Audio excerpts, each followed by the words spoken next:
Hai, jumpa lagi dengan saya Adrian Luis, NLP Trainer. Kali ini kita akan bahas tentang ini. Mengapa ya, kalau saya udah punya motivasi, tetapi itu nggak cukup kuat untuk membuat saya menjadi orang yang berhasil. Nah, mungkin seringkali kita bertanya seperti ini ya, saya udah punya motivasi yang kuat nih. Saya seringkali misalkan ikut bagaimana cara termotivasi, misalkan dengan mengatakan hal positif. Saya bisa, saya hebat, saya mampu. Tapi kok ujung-ujungnya saya nggak dapat hasil yang luar biasa ya. Nah, waktu saya belajar tentang diagram ini, kita kan belajar ya, willpower itu ada di namanya pikiran sadar. Sedangkan ada yang 90% lebih kuat yaitu di pikiran bawah sadar. Salah satu adalah strategi dan habit kebiasaan. Jadi, kalau hanya kita mengadakan kita punya kekuatan willpower, semangat dan motivasi tanpa diiringi dengan namanya strategi, caranya gimana, dan kebiasaan kita yang mendukung kita mengarah pada tujuan, tentunya hal ini motivasi nggak cukup ya.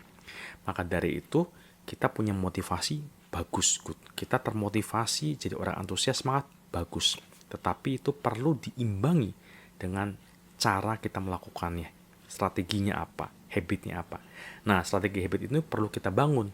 Kalau kita udah punya habit, strategi yang kita bangun, makanya kita bisa otomatis akhir mencapai.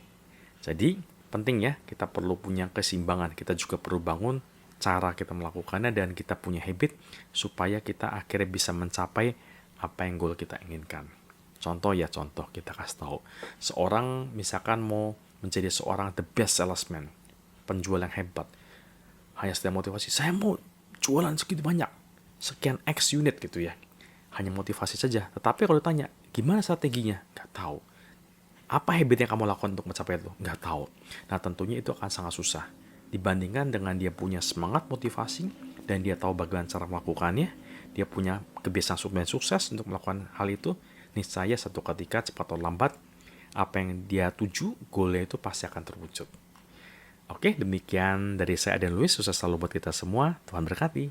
See you in the next video. Bye.